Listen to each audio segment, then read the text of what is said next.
বলছে মামা সাহেব স্বামী গেছে 40 দিনে চিল্লা আর ওর বউ অন্যজনের হাত ধরে ফেলে চিল্লা করা দিকে চলে যায় হয়েছে একটা জুব্বা পরে আপনি ওহুদের প্রান্তরে গিয়েছিলেন আপনার নুরানি চেহারার খুন মোবারক যে জামাতে পড়েছে জামাটা বড় দামি হয়ে গেছে হযরতে খাদিজা বলেছিলেন ইয়া রাসূলুল্লাহ ইয়া হাবিবাল্লাহ কবরটা বড় কঠিন জায়গা নামাজ আমার কবুল হয়েছে কিনা জানি না রোজা আমার কবুল হয়েছে কিনা জানি না আমি আপনাকে আমার জীবন অপেক্ষায় ভালোবাসতে পেরেছি কিনা জানি না ইয়া রাসূলুল্লাহ হাবিবাল্লাহ আমার একটা আবদার রয়েছে কি আবদার ইয়া রাসূলুল্লাহ আপনার পরিহিত একটা জুব্বা আমাকে দিয়ে যাবেন জুব্বাটা আমি যখন ইন্তেকাল করব আমি যখন দুনিয়া ছেড়ে বিদায় হয়ে চলে যাব আমার কাফনটা আপনার এই দামি জুব্বা দ্বারাই যেন হয় আল্লাহ নবী বলেছিলেন খাদিজা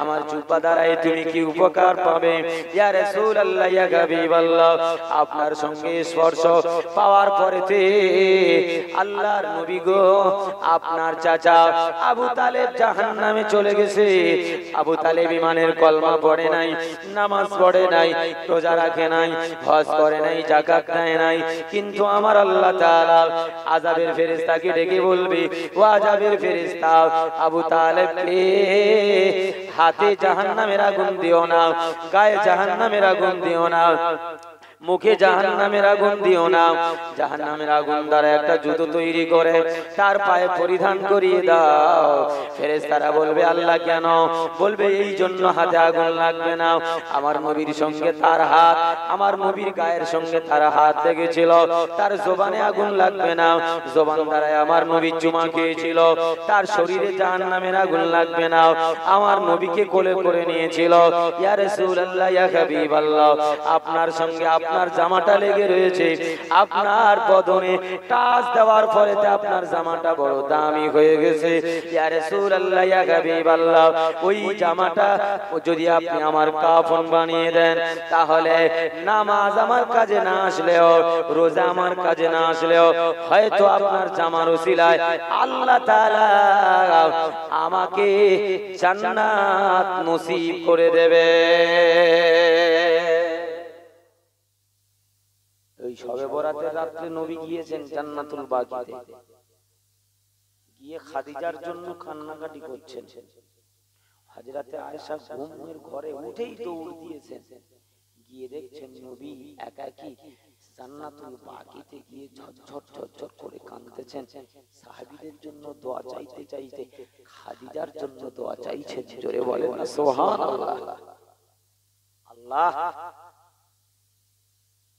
ও খাদিজা আমার সঙ্গিনী তার অর্থ সম্পদ সব দিয়ে আমাকে সহযোগিতা করেছে আল্লাহ আপনি তাকে জান্নাত দেন হযরতে আয়েশা যখন গিয়ে দাঁড়িয়েছে তখন খাদিজার নাম শুনেছেন আয়েশা মনে মনে বলছেন আমার নবীর প্রথম বিবি খাদিজা ইন্তেকাল করেছেন তবুও তার কথা ভুলে যায়নি জান্নাতে জান্নাতুল বাকিতে গিয়ে তার নামে খাস করে দোয়া চাইছেন আহা এখন তো স্বামী স্ত্রীর মহব্বত নেই ভালোবাসা স্বামী স্ত্রীর মহব্বত ভালোবাসা নেই স্বামী গেছে বিদেশে ঘাটতে বিবি এদিকে হুক কল্লা পরকিয়া করে অন্য জনের সঙ্গে পালিয়ে যায় এখন জন মেয়েরা যত না পালিয়ে যাচ্ছে ঘরের বউরা বেশি পালিয়ে যাচ্ছে কেন গো বাবা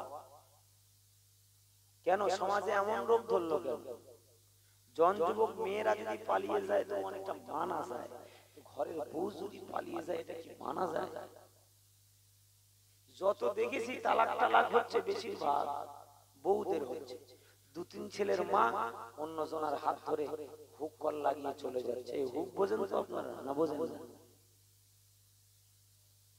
ওই হুক বোঝেন হুক কল মানে মিটারে কারেন্ট পড়া নামাজ মধ্যে হুক করে চুরি করে সেদিন এক জায়গায় গিয়েছি বলছে মামা সাহেব স্বামী গেছে 40 দিনে চিল্লা আর ওর বউ অন্য জনের হাত ধরে ফেলে চিল্লা করা আমার দিকে চলে যায় কি অবস্থা দেখেন বিদেশে খাটতে যায় অনেক জায়গায় যায় বাড়িতে খাওয়া হয় না তারা চলে যায় অনেক জায়গায় চলে যায়।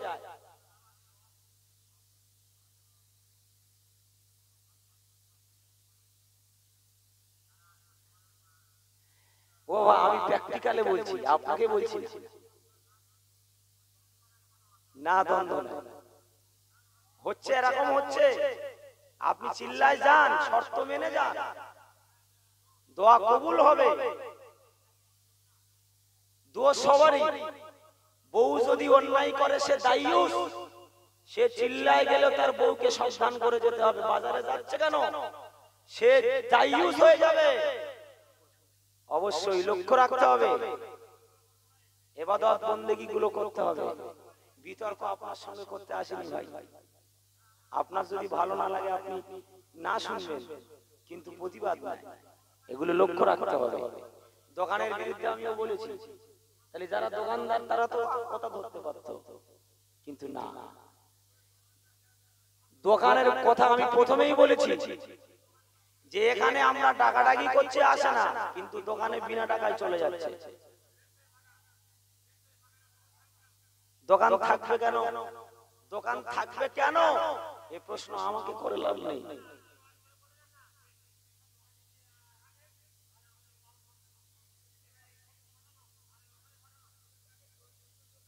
এই একটু তাকবীর দেন দেখি না। আর এই তাকবীর, এই তাকবীর দোকান বসাবেন না তো এই তাকবীরে দোকান যাবে? একটু জোরে তাকবীর দেন না। আর এই তাকবীর, একটু জোরে তাকবীর দেন না। আর এই তাকবীর, হ্যাঁ তাকবীর বেশি করে দিতে হবে, একটু বেশি করে। আমি বলেছি না অল্প চালের ফুটনি বেশি হয়, জানেন আপনারা। তাহলে বুঝতে হবে দায়ুস হলে হবে না। দ্বীনের কাজ করুন, সব কাজ করুন, কিন্তু বিবিগুলোকে হেফাজত করতে হবে। বিয়ে করেছেন, ঘরের বউকে আপনার হেফাজতে রাখতে হবে। নবী পাক সাল্লাল্লাহু আলাইহি ওয়াসাল্লাম বলেছেন নামাজ রোজা কিচ্ছু কাজে আসবে না যদি বিবি যদি বেপরদায় থাকে।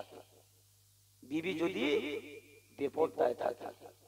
আরে আপনাকে কি বলবো, অনেক আলেম রয়েছে ইমামতি করে, তার বউকে দোকানে বসিয়ে রেখেছে, বলে তুই ব্যাস আর আমি ইমামতি করি। এই কথা ঠিক বলছি না ভুল বলছি বলে? তুই ব্যাস আর আমি ইমামতি করি। বরং এগুলো তো সমাজের প্রতি, দেশের প্রতি, দশের প্রতি। ওয়াজ নসিহতে আর কত হেদায়েত হবে মানুষ। মানুষ তো এগুলো অনেকটাই শরীয়তের নিম্ন পর্যায়ে নিয়ে চলে গেছে। রাসূল করিম সাল্লাল্লাহু আলাইহি ওয়াসাল্লাম বলেছেন খবরদার, সাবধান। হযরতে খাদিজা রাদিয়াল্লাহু আনহা তিনি সব সময় ঘরের ভিতরে থাকতেন, বসে থাকতেন। নবী দ্বীনের প্রচারে চলে যেতেন, খাদিজা ঘরের দরজার সামনে বসে থাকতেন। নবী পাক সাল্লাল্লাহু আলাইহি ওয়াসাল্লাম আসতেন, এক ডাকে দরজা খুলে দিতেন। বলুন না সুবহানাল্লাহ। নবী পাক সাল্লাল্লাহু আলাইহি ওয়াসাল্লাম বলতে, খাদিজা তুমি কি বিছানায় ঘুমাও না? তুমি অর্থ দিলে, সম্পদ দিলে, সব দিলে, তুমি কি আমার জন্য বিছানায় ঘুমাও না? ইয়া রাসূলুল্লাহ, আপনি দ্বীনের প্রচারে গিয়েছেন আর আমি ঘুমিয়ে থাকবো, আপনি বারবার করে এসে ডাকবেন, এজন্য তো আমার কষ্ট হবে, আপনি কষ্ট পাবেন, আর আপনি কষ্ট পেলে আমার জন্য জান্নাত হবে না। এজন্য আমি দাঁড়িয়ে থাকি আপনার জন্য। বিশ্বনবী মুহাম্মদুর রাসূলুল্লাহ সাল্লাল্লাহু আলাইহি ওয়াসাল্লাম বলেছিলেন, খাদিজার জন্য আল্লাহর দরবারে দোয়া চেয়েছেন, ইয়া রাব্বাল আলামিন, আমার বিবি খাদিজা, খাদিজা, খাদিজা, খাদিজার থেকে আমাদের শিক্ষা নিতে হবে। বাবা, খাদিজা নামাজ কাজা করেন নাই, রোজা কাজা করেন নাই, অথচ কবরের ভয় তার ভিতরে ছিল। আল্লাহ নবী জান্নাতুল বাকিতে গিয়ে খাদিজার জন্য দোয়া চাইছিলেন। হযরতে আয়েশা শুনে ফেলেছেন, বাড়িতে আমার নবী চলে এসেছেন। আল্লাহর নবী একটু হাঁপাচ্ছেন, হযরতে খাদিজা দমটা একটু জোরে জোরে নিচ্ছেন।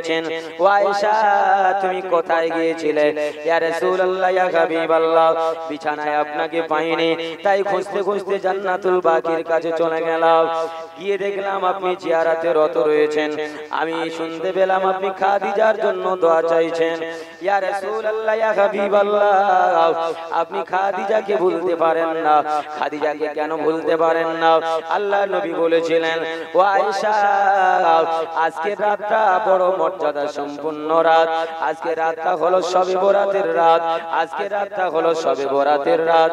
ঘুমিয়ে আছো বিবি, আজকের রাতে আমার আল্লাহ তাআলা প্রথম আসমানে নেমে আসবেন আর বলবেন ইয়া আবদি মান জাল্লাজি ইয়াসআলুনি ফাউতিয়াহু ইয়া আবদি মান জাল্লাজি ইয়াসআলুনি ফাগফার লাহু। আমার আল্লাহ ডেকে ডেকে বলবেন এজন্য এই রাতে জেগে আমি জান্নাতুল বাকিতে জিয়ারত করতে গিয়েছিলাম। জান্নাতুল বাকিতে জিয়ারত করতে গিয়েছিলাম। আল্লাহ নবী সাল্লাল্লাহু আলাইহি ওয়াসাল্লাম বলেছিলেন হে আয়েশা খাদিজার কথা আমি বলতে পারি না। যত রাতে আসি খাদিজা আমার জন্য দাঁড়িয়ে থাকে, আমার জন্য দাঁড়িয়ে থাকে, ঘুমায় না। এজন্য মরণের পরে জান্নাতুল বাকিতে এসে আমি খাদিজার জন্য একটু আল্লাহ দরবারে দোয়া চাই।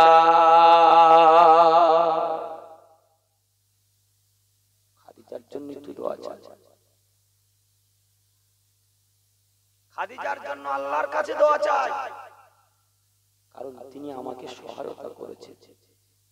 দ্বীনের জন্য অর্থ দিয়ে, সম্পদ দিয়ে, জীবন দিয়ে সহযোগিতা করেছে। শুধু শবে বরাতের রাত আসলে হবে না, মা বাপের কবর জিয়ারত করে। আমি প্রথমে বলেছি না এখনকার পীর লবির ভেটকি মাছ বড় চায়। তা সৎ কথা বলবো, কে হিজবুল্লাহ, কে তাবলীগ, কে পীর, সেটা আমার দেখার দরকার আছে। এই কথা ঠিক কিনা বলে?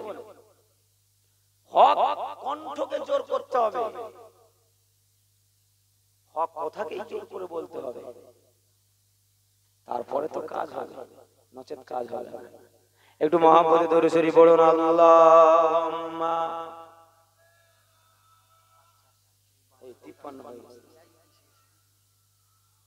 আমি যাওয়া আওয়াজ শুনে 10টা টাইম একটু তাকবীর দেন, নারে তাকবীর। এই আমাদের শুধু বাংলাদেশ থেকে আমাদের মাওলানা সাহেব চলে এসেছেন, একটু তাকবীর দেন না, নারে তাকবীর। বাবা তাকবীরের ধ্বনি এত আস্তে, একটু মহব্বতে তাকবীর দেন, নারে তাকবীর। একটু জোরে তাকবীর, নারে তাকবীর। বিভিন্ন জায়গায় গিয়েছিলাম, আমার ওই বাবাজি বলছিল না দোকান, অন্য অন্য জলসা আছে, দোকান কোনো দোকানে এলাও নেই, দোকান তারা বসায়। কিন্তু তার জন্য তো গ্রামের মানুষের সহযোগিতা করতে হবে। দুটো তিনটে জলসা কমিটি সেক্রেটারি বলে ধর কাশি ধরে আসি, টান মারতে হেই না, ফিল্ডে থাকবে কেউ না, মানুষ এসে যে পাস করবে, সহযোগিতা করবে, এমন মানুষের সংখ্যা অনেক কমে গেছে বাবা। এজন্য সৎ কথা, সৎ প্রতিবাদ সকলেই মিলে করলে তারপরে জায়গা তৈরি হবে। নচেত ওই একজন বলবে, একজন টান মেরে মরবে, আর কজন হেইয়া বলে সেরে দেবে। কথা ঠিক কিনা বলে? এজন্য আমাদেরকে আল্লাহ শোনার চেয়ে বেশি করে আমল করার তৌফিক দান করেন, বলুন আল্লাহুম্মা আমিন। একটু তাকবীরের ধ্বনি দেন। আমি বিদায় নিয়ে যাব, আমার শ্রদ্ধাভাজন মাওলানা সাহেব এসেছেন, আলোচনা করবেন। নারে তাকবীর, একটু জোরে তাকবীর, নারে তাকবীর। দরুদ শরীফ পড়ুন। আল্লাহুম্মা